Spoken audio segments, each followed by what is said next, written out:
Welcome to the Weekly Trend, a podcast for navigating the markets through the lens of technical analysis. The Weekly Trend podcast is provided for educational purposes only and does not constitute any professional advice. Listeners should not act upon the information or content without first seeking advice from a registered financial planner. Welcome back to the Weekly Trend podcast. Today is Friday, April 26, 2024. S&P 500 currently sitting at 5107. I'm David Zarling. Ian McMillan is on vacation. I'm here with a turkey slayer, Kevin Ferrari. You always do such a great job on these, so it's awesome that you agreed to join us on this episode. So thanks for doing this, Kevin. Yeah, no problem. I think this last week, in previous episodes, we highlighted the normalcy of the abnormal. I know in the Lunch and Learn, we highlighted for clients and those interested in our process, the fact that how often does a once in 100 year event happen? Like, for example, weather. There's always that once in 100 year event that happens in weather.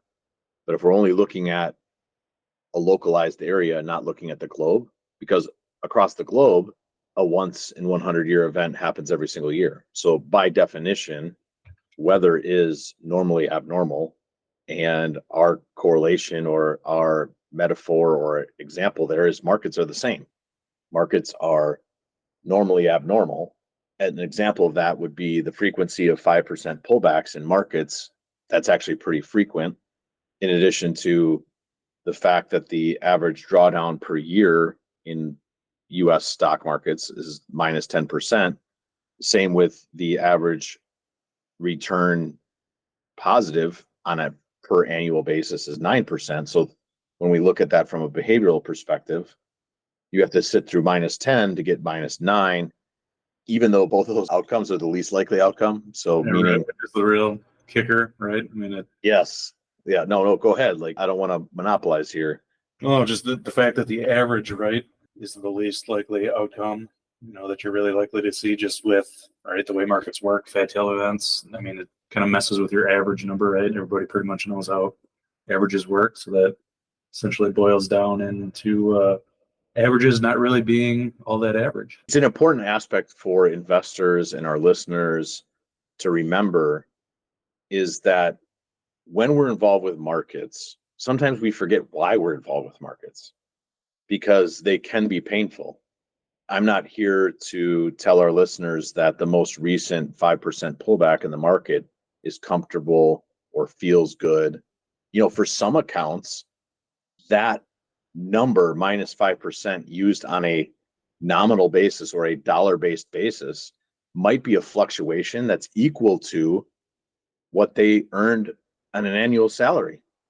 And so putting context behind percentage moves versus nominal moves and what that means in your life as a retiree, it can be hard to see through that you would have fluctuations in your account that are equivalent to what you would make on an annual basis, but otherwise knowing that it's okay for that fluctuation because on the flip side, especially in an uptrend, like this volatility that we've recently seen, it's not like this is happening with a downward sloping 200-day. We're losing important horizontal levels.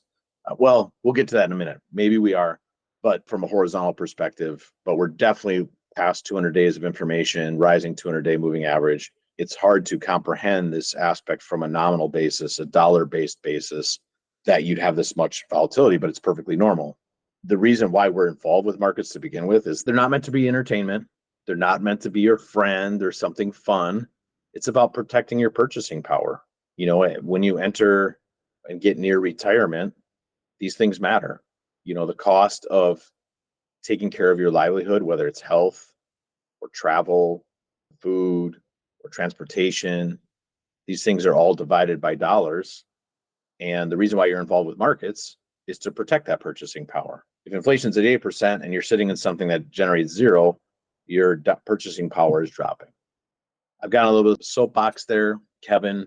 I always like allowing who's ever on this with me to kind of direct where this potentially goes.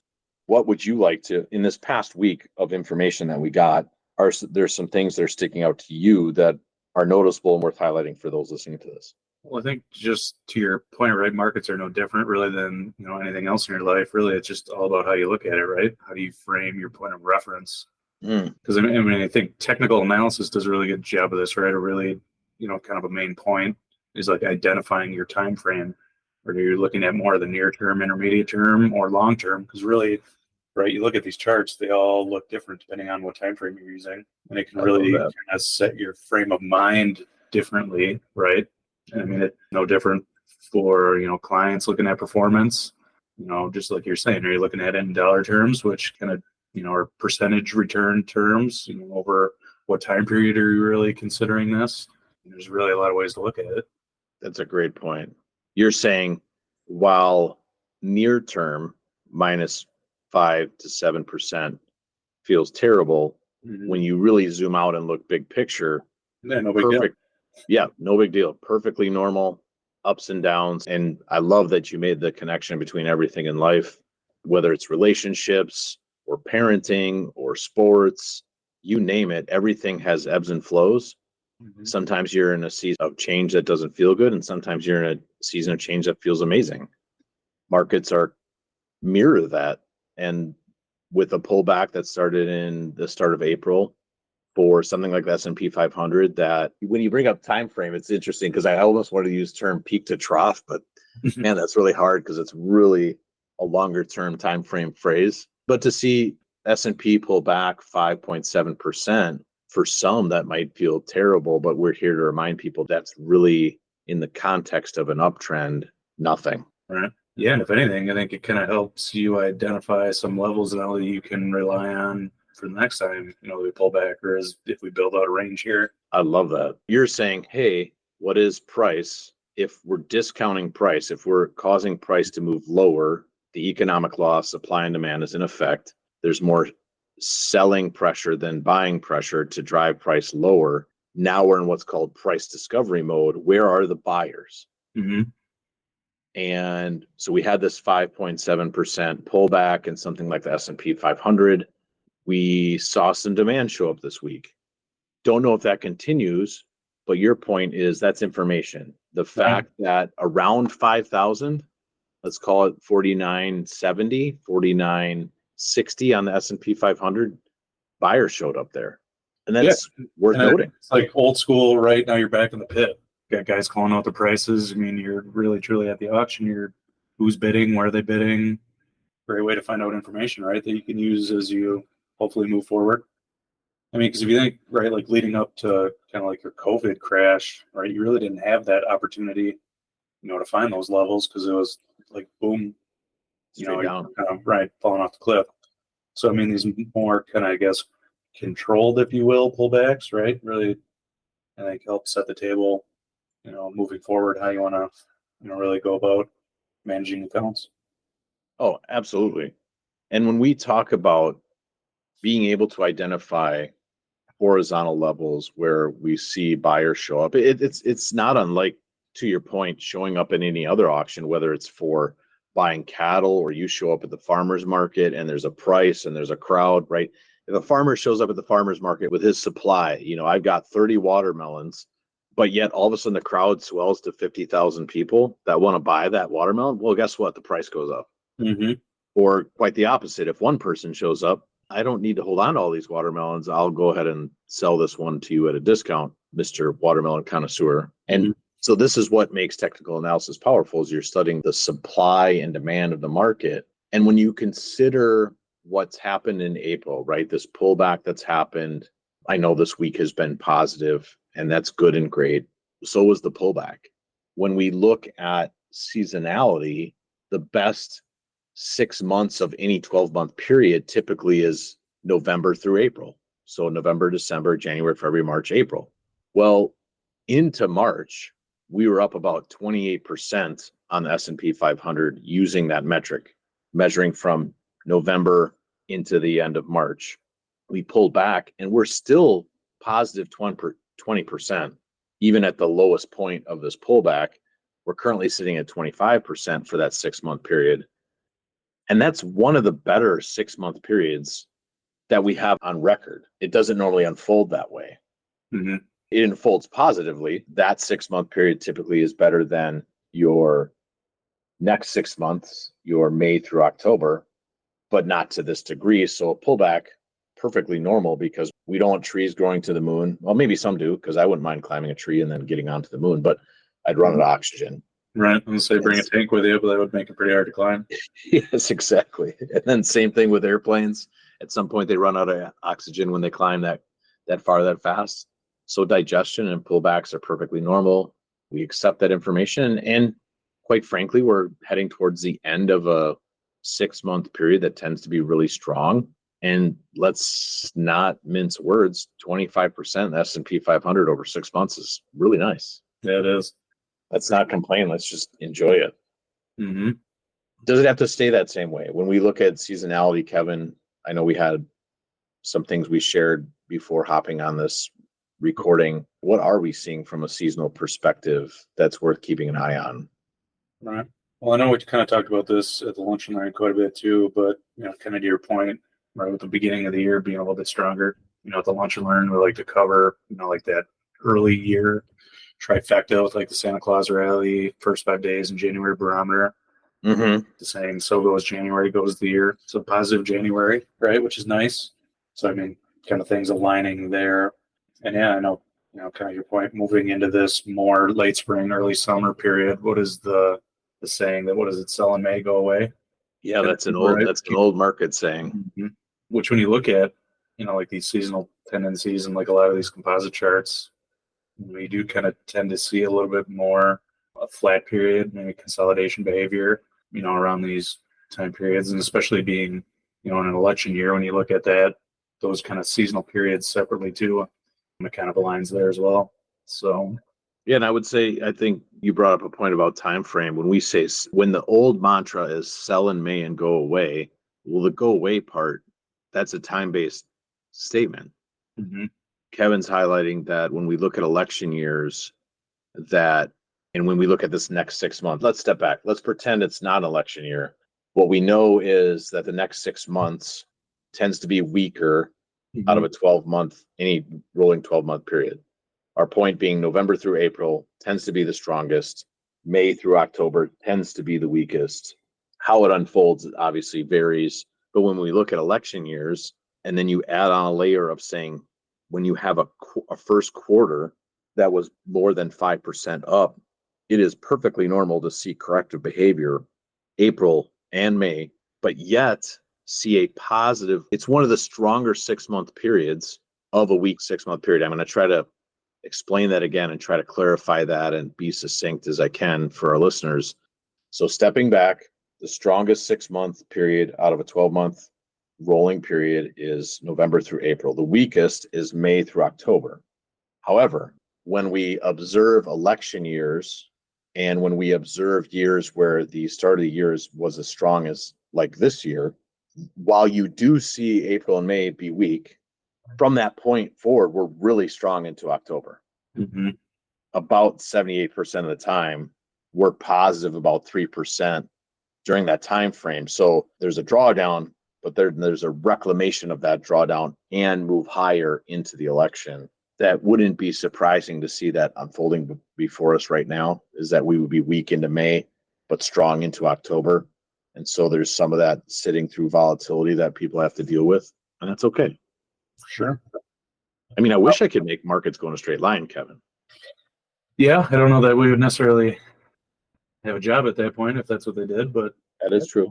It would be easier, that's for sure. And would it be a market?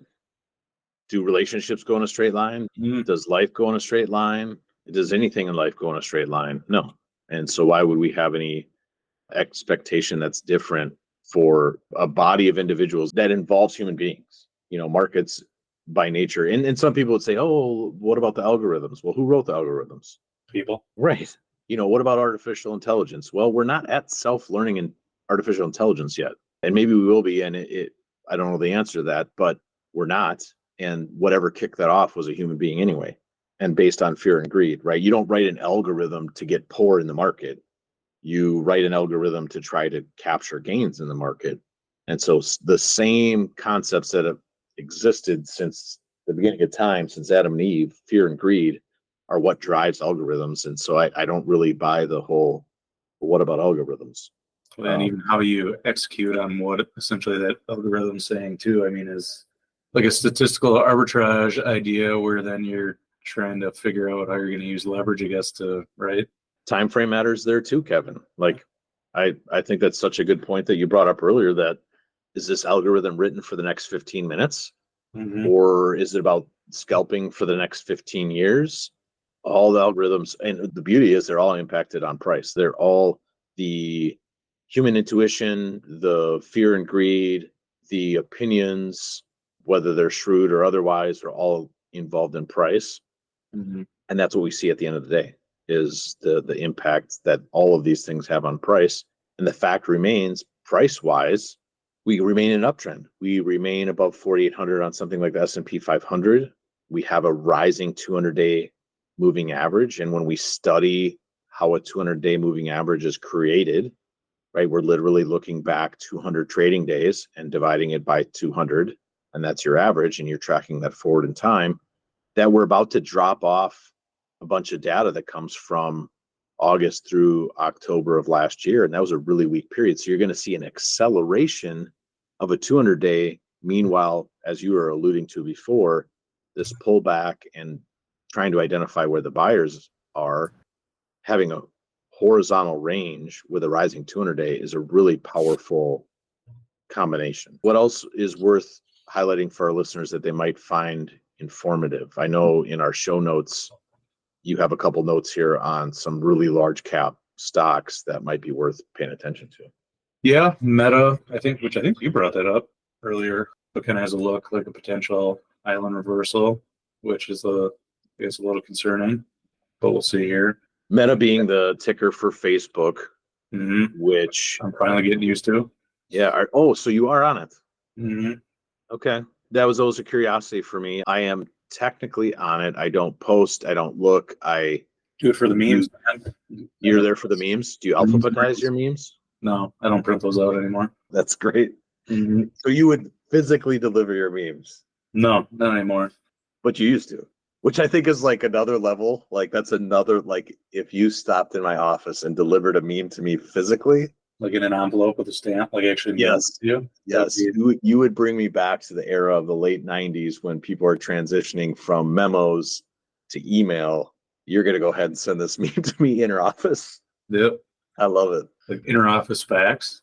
I'll have to figure out how to actually get it to print. I don't really know how fax machines work, to be honest with you, because it was kind of before my time. Was that your transition period? You were definitely email. There was no such thing as memos. Were there faxes when you first started? Yeah, but not in the traditional sense. Okay. It's basically like a weird way to get email, I guess. Is how it worked. It's just like an email with an extra step. So I never really got the point of it. You took a physical piece of paper and turned it into an email is what you're saying. Yeah, so you scan it to your computer, right? And then send the fax, which gets sent to somebody. Well, I guess I don't know how other people receive it, but we would get it as an email attachment. Yes. Internally, it's like an email with extra steps, but I don't. Yeah.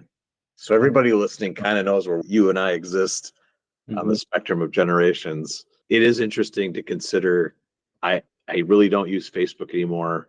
I have friends and family that absolutely do. That's how they check in with everybody. I do use the Facebook Messenger. We have a group chat that I appreciate. That's my family. But beyond that, I'm not really posting. I'm not checking anyone else's posts. But it looks like you got married, bought a house, have a child, that you're now on Facebook, Kevin? Is that how this works now? Yeah. Well, I mean, I think Facebook, when that first came out, was kind of like getting into the beginning of high school. So it was kind of always a thing. Because, I mean, the first platform I got started with was MySpace, which. Wait, you were legit on MySpace? Oh, yeah. That was huge. So you had like music playing in your background? Yeah, with like the custom backgrounds, yeah. What was your music? What was your. I don't even know. I don't remember. Oh, man. I wouldn't even be able to guess. Well, it even turned into a verb, right? Like when Facebook became so successful, you got MySpace. Right. Wow, okay. Everybody's first friend was Tom, man. Tom was the man. Kind of like when you joined Twitter and Jack was your first friend. Yeah. And now you realize your true friend was Elon? Yeah. I see how it goes. It's crazy how social media works. It is. It's awesome. Wild West. we appropriately digressed. We got off track in a way.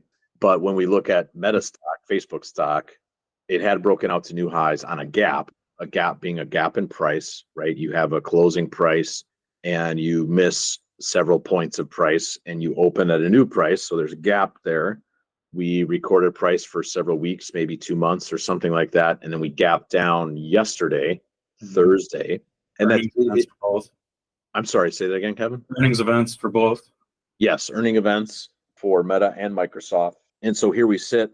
Was that an island reversal in Meta? And that's just a technical analysis term for leaving an island of price, right? You have a gap, you have price recorded, and then you have a gap to the downside. And so you leave this island, right? There's of missing price, which sounds like a terrible island to be on. But anyway, I do think that's important to highlight. And Facebook's kind of the same, but it broke down and then it reclaimed an important horizontal level. So is that what would be called a false breakdown? But Meta is important because it's 2.3% of the S&P. You know, when you look at, we haven't talked about Magnificent Seven in a while. You know, you look at Microsoft, Apple, NVIDIA, Amazon, Meta, Google.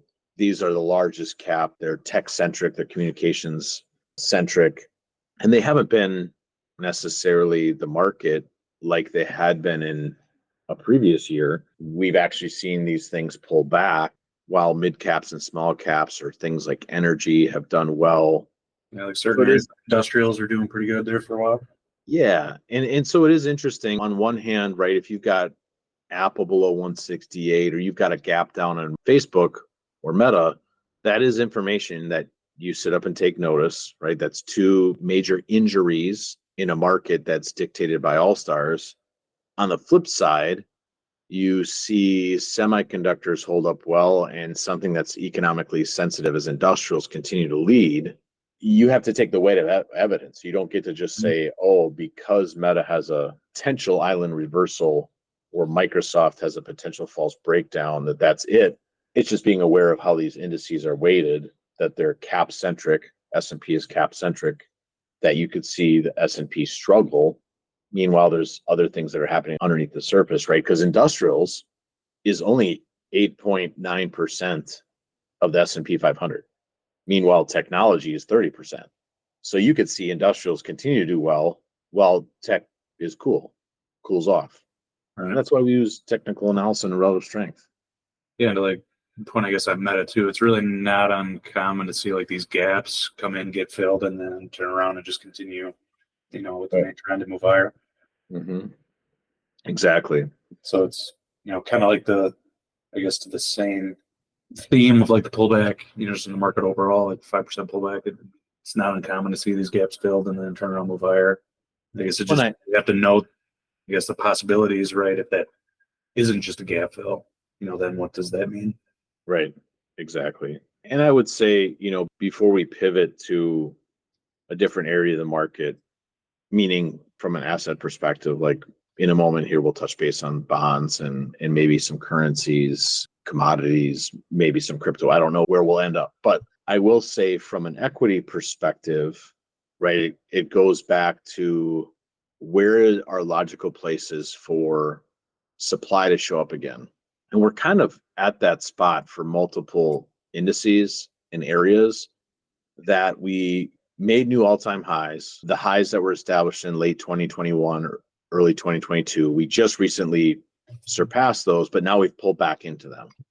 And so now the question remains from a technician standpoint, are these false breakouts that now could reverse lower and turn into these massive double tops? Or is this normal auctioning behavior where we wrap around the prior highs in order to bring in the most, right? Because remember, there's another market participant involved in this, not just beside the buyer and the seller. It's the one who's providing the exchange to the buyer and the seller.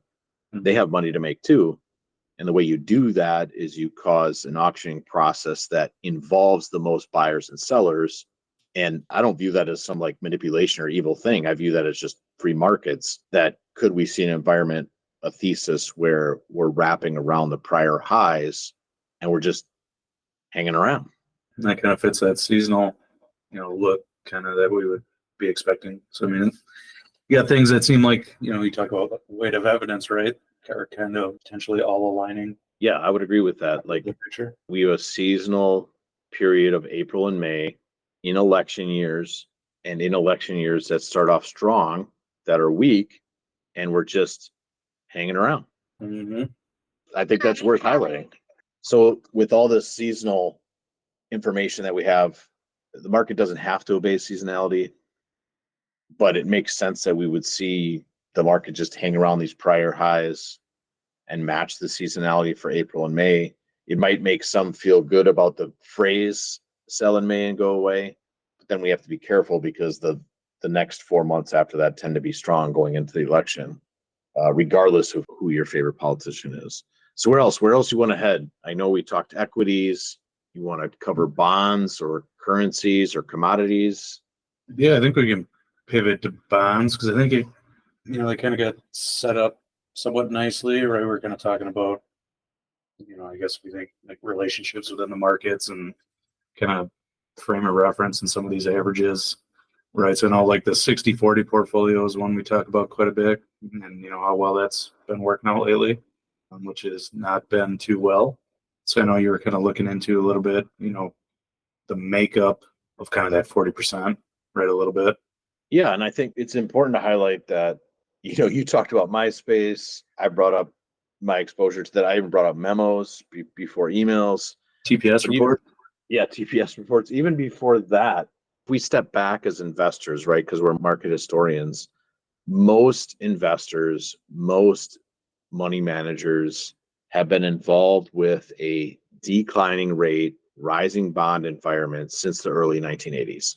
Yeah, so actually, it's just popped in my head at the CMT symposium, which now I can't even remember when that was, but I think it was Luis Mata, right, that asked that question. Can't remember exactly right. How many of you were alive and within your career in practicing technical analysis in a rising rate environment?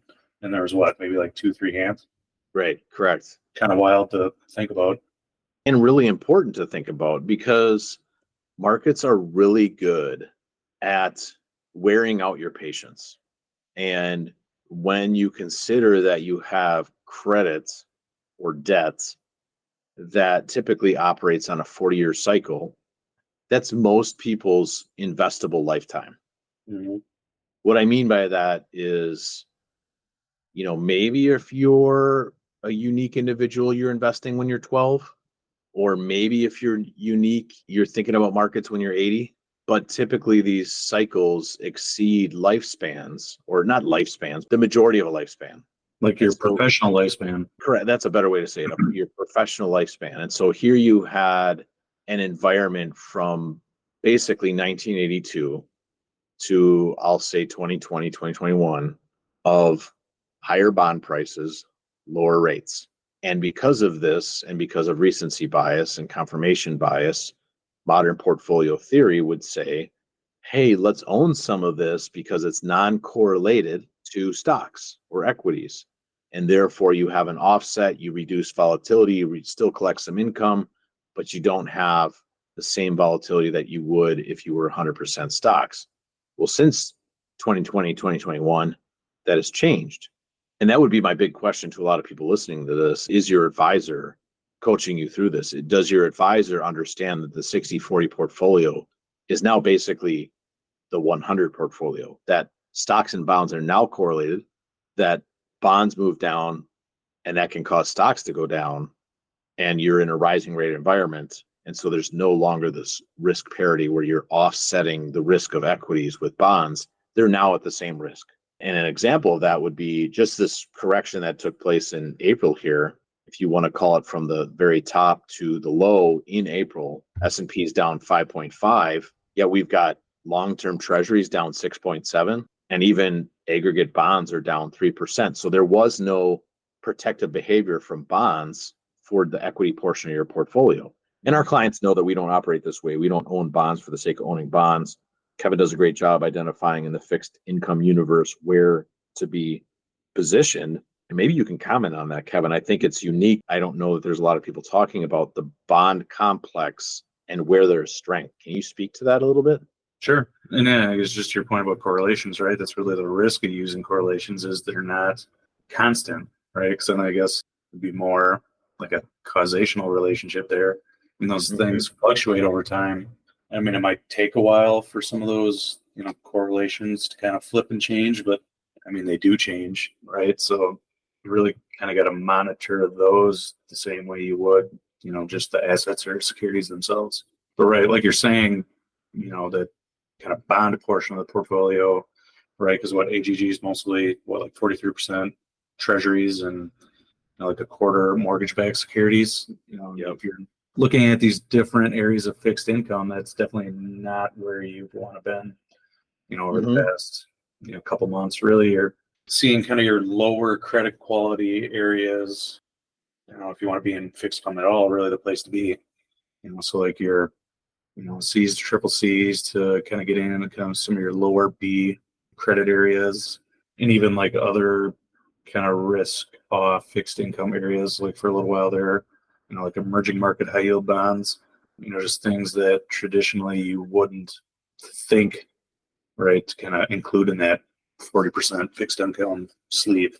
Yeah, for sure. The 60-40 portfolio, 60% stocks, 40% bonds. It's not like advisors have clients tilted towards triple C credit. And to back up a little bit here, there's a ranking system for credit that's based on the likelihood of your repayment and meet your interest obligations. So you have anything from AAA, which would be your top tier, to your triple C junk bonds, which are your bottom tier.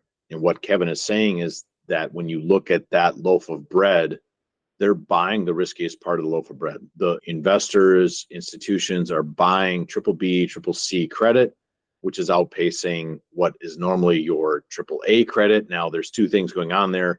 Is that risk on, or is there something happening underneath the surface for triple A credit worth paying attention to? Because what we're really talking about there is US Treasuries. So is there something underneath the surface? And I don't want to get down a macro wormhole, but the fact that institutions are willing to buy triple C and triple B credit, typically you're more taking on more risk when you buy that than you are triple A. That's information. And I'm guessing that most advisors don't even have the capability to identify when that's happening. And that's why we're thankful for technical analysis, because we can see when that's happening. We can see when there's areas in the credit market that are outperforming others. And that's information. Because if we're going to buy junk bonds and triple C credit over these other things, that's risk on behavior, which matches the risk on behavior we're seeing in equities. Yeah, and you don't have to sit there and wait for that, whatever that macro event may be, or whatever that shoe is that falls to happen, right? I mean, you can see it real time in price and react to it. Right, exactly. So the 60-40 portfolio, I'll never call it dead in the water. I'm not here to tell the market what to do. But the evidence suggests that the 60-40 portfolio is not doing what an advisor thinks it might be doing for his or her clients. The client may not understand the risks of a 60-40 portfolio. It's one of the things that we are able to identify for our clients is the inappropriateness of that methodology, because 40-year cycles do come to an end.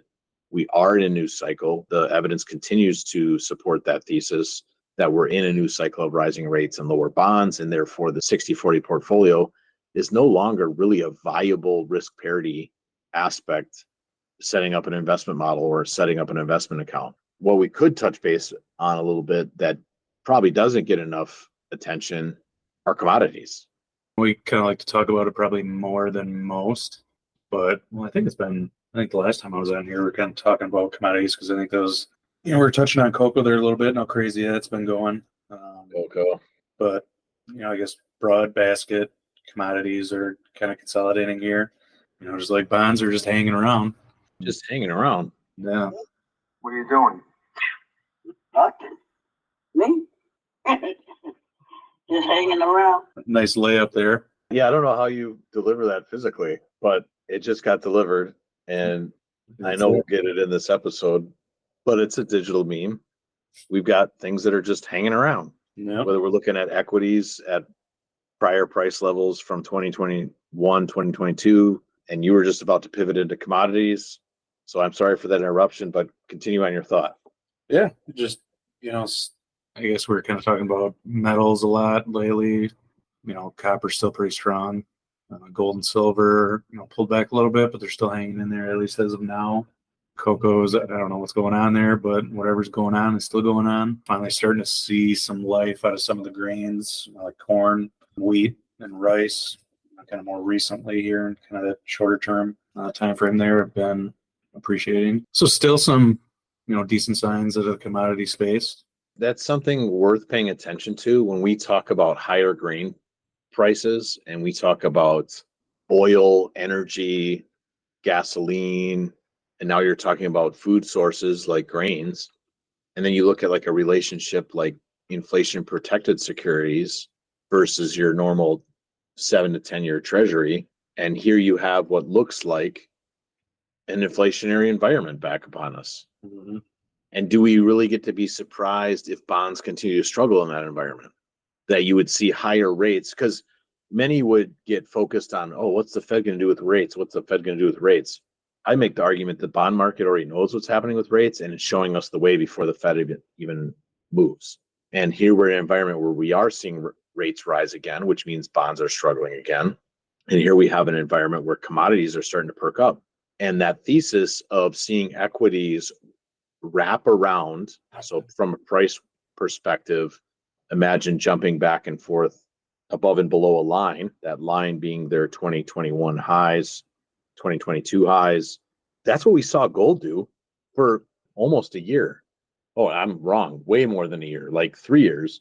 We saw gold hover around its 2011 highs for 3 years, and now it's just breaking out to new highs.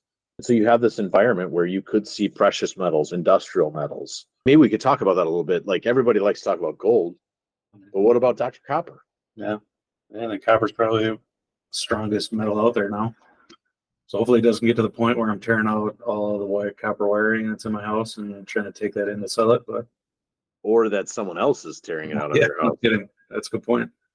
And it is interesting to see, things like Freeport McMoRan, Southern Copper. These are massive companies, but even some of your copper mining companies out of Canada, we are seeing tremendous strength out of industrial metals, things that are used for industrials. And you mentioned industrial strength from a sector perspective earlier. So are we really in a bearish market environment if we're buying triple C credit, triple B credit, buying economically sensitive things like copper miners, and industrials? Probably not. The equity weakness that we've most recently seen being perfectly normal behavior, meaning sometimes in Wisconsin it snows and sometimes it rains in April, and that is normal.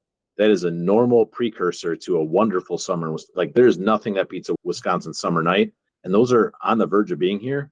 But that doesn't mean we didn't have to have some snow and freezing rain and things that happen in March and April that are perfectly normal.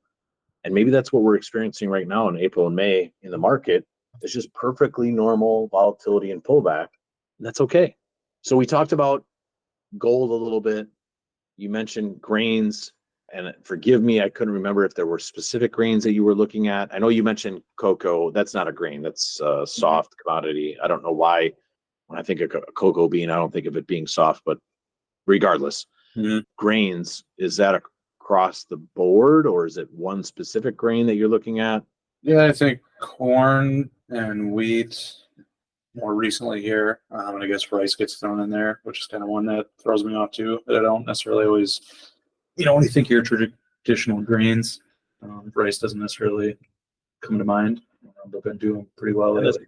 That's probably a cultural thing, right? Like it's not like Americans are hand over fist trying to eat rice, even though it is good for you. But your point is made. I don't drive by too many rice fields, I guess, going home. And, corn, soybeans, maybe some wheat. That's about it.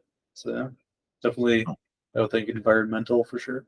Yeah, environmentals. We have this environment of equities correcting both near term to the downside. This week, not so much. Potentially building a range that matches the seasonality that we've highlighted previously on this episode. You have bonds continue to correct, rates moving higher. You have commodities catching a bid in several areas. And when I say catching a bid, I just mean that demand is showing up for those. Currency wise, trade weighted dollar hanging in there. We have the Japanese yen, which, if you're deep into market relationships, there is something about the yen and US equities. Someone called it carry trade. I'm not expecting everybody listening to this to understand what that is, but can you talk a little bit about the correlation between, and we don't have to spend a ton of time on it. Mm-hmm. We saw a breakdown this week in the yen versus the dollar. Is there any significance there? What should we be thinking about with that? I guess historically, as far as like correlational relationship is concerned, I guess you would more so expect, the yen to be negatively correlated to equities, like the S&P, kind of specifically. I think we used looking at this, but really that relationship is kind of reverted, around 2016, 2017, really started kind of moving the other way to where it's actually essentially, at least as of today, become uncorrelated. So it's basically reached zero. So I don't know how many of you remember from your stats class, those correlation coefficients move from +1 to -1, or zeros, essentially uncorrelated. That's went from a pretty consistent negative correlation relationship to now, zero, and continue moving to actually being, in the future positively correlated, where they move in the same direction. I guess we'll have to see. Are you saying only time will tell? Yeah, just like everything else, right? Man, you don't know the future, Kevin? No, I don't think I do anyway. If I have known the future, I haven't realized it yet. But if you said you knew the future and you gave some type of future prediction, it would make people feel really good. Mm-hmm. Don't you want people to feel really good? I mean, that's usually nice, I guess. Yeah, but try to guess and get it right. Yeah, right. Like, depending on who you ask, you'd probably be surprised. Most people would probably give you the answer that bother me, whether or not most people feel good or not. Yeah. That's my wife. I think she'll probably tell you I'm pretty indifferent to most things. Yeah. And that's okay. And we don't have to have a prediction about everything. Mm-hmm. Even though humans love predictions and then make them feel better, predictions don't equal reality. And so here we don't have a prediction for what the market can do. We do have a game plan. If something like the S&P 500 is below 4,800, below a 200-day moving average, well, okay, maybe we have something we need to pay attention to, that sellers have control of this market. But until then, the trend remains up. We've talked about 4180 how many times last year about needing to be above that, needing to be above the 200-day moving average. And here we are, 25% later, we continue to see that uptrend intact. And so we covered a lot of ground, Kevin. We're not going to cut it off just yet. You have a note here in our show notes regarding some market mechanics, some plumbing on how markets operate. Can you walk our listeners through the market mechanic change that we're about to see in U.S. markets? Mm-hmm. Yeah, so if anybody out there is an active manager, I'm sure this has been something that you're keeping tabs on.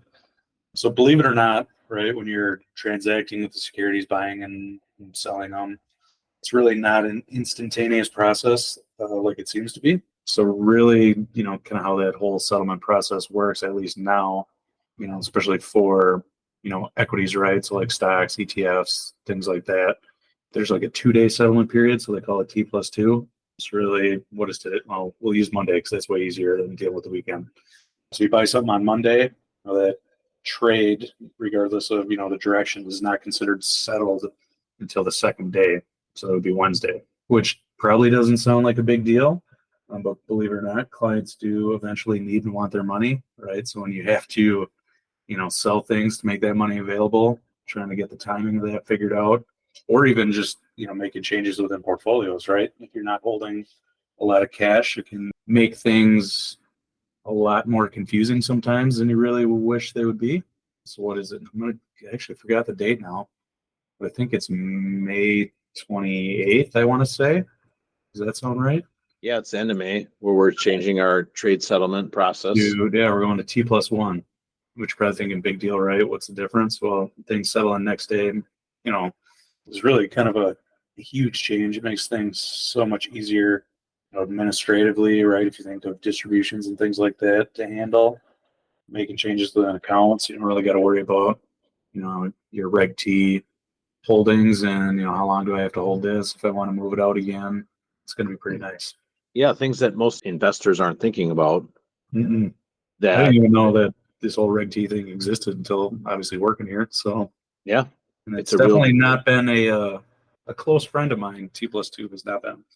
yeah. And it's a kudos to US markets that we can get to a trade settlement of 1 day rather than 2 days. It makes things better for the investor.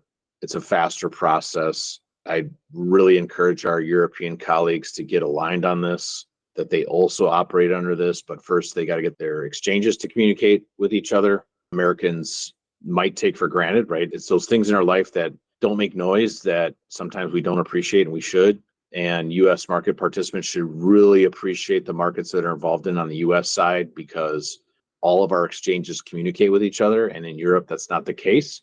People might be surprised by that, but that you might get a price in Europe, in London, that's different than something that's in another part of Europe. That's surprising. Whereas in US markets, you can go ARCA, NYSE, COB, you're going to see relatively basically the same price. And now we're adding just 1 day of settlement. Market mechanic wise, US markets are bar none the best. And that's why investment flows here. And so I hope Europe can get on the same page. Asia can follow there as well. We're fans of fluid markets, but I love that you're highlighting that. And you're correct. May 28th is implementation of that. And people should be excited about it, even though this might be the first time that they ever heard that something like this existed. Yeah, unless you're trying to navigate some of the headaches that can bring up, really it's something, I guess, no real point for you to pay attention to. And I can imagine too, I would think custodians, right, got to really appreciate this. Makes it a little easier on them as well, I would think. Trying not to have to track that 2-day settlement most closely. Yeah, I would think everybody should be happy all around. It'll be it moves the days until the switch. It moves closer to efficiency. Mm-hmm. That's good. That's an important thing. For sure. Anything else, Kevin, that you want to highlight before I highlight the ETF that supports this podcast? Anything else you want to touch base on that you think is worthwhile for those listening to hear? I don't think so. I think you'll just hang around. Just hanging around. Mm-hmm. So with that, if you love this podcast, you appreciate it, please share it with others, whether it's forwarding an email, sharing on your favorite platform, whether it's Facebook, MySpace, you name it. Share it, give us a high ranking. But I also want to highlight the Adaptive Select ETF, which is listed on the New York Stock Exchange under ticker ADPV, which helps investors access two of the most prevalent factors in markets, momentum and relative strength. Through proprietary identification methods, the Adaptive Select ETF attempts to own the strongest 25 large cap stocks when the market is in an uptrend. And since not all market environments are the same, Adaptive Select seeks to prevent extended declines by moving to short-term treasury bills and cash during long-term market downtrends. Investors can find out more, including how to invest in ADPV, by visiting adpvetf.com or calling 1-833-880-5200. As always, investing involves risk, including possible loss of principal. ADPV is distributed by Quasar Distributors, LLC. Kevin, thanks for doing this with me. I hope you have a relaxing weekend ahead. My understanding is you're pulling off some solo dad moves this weekend. For sure. And that's admirable. And I know with the weather that's incoming, might have to do some of that inside, but that's okay. Anything else you want to highlight before we wrap it up? Do you know, does ADPV have a fax number? Or is that not really a... I suppose you could try. You could try sending a fax to 833-880-5200, but I don't know that you should expect a response. It would probably take me a while to figure out how to send a fax, so I'll probably just cut my losses now. And I feel like that's a hard way. You're making yourself T+5. At least. Your settlement time is probably much, much longer if you submit your trade through fax. Mm-hmm. So not aware of a fax number for ADPV. I'm not saying there isn't one, but not recommending it. But Perfect. Kevin, you always do an awesome job on this. Great job filling in. You always provide quality insight. And to everyone listening to this, we really appreciate you guys as well. Thanks for listening. Yeah, thanks. Have a good weekend, everybody.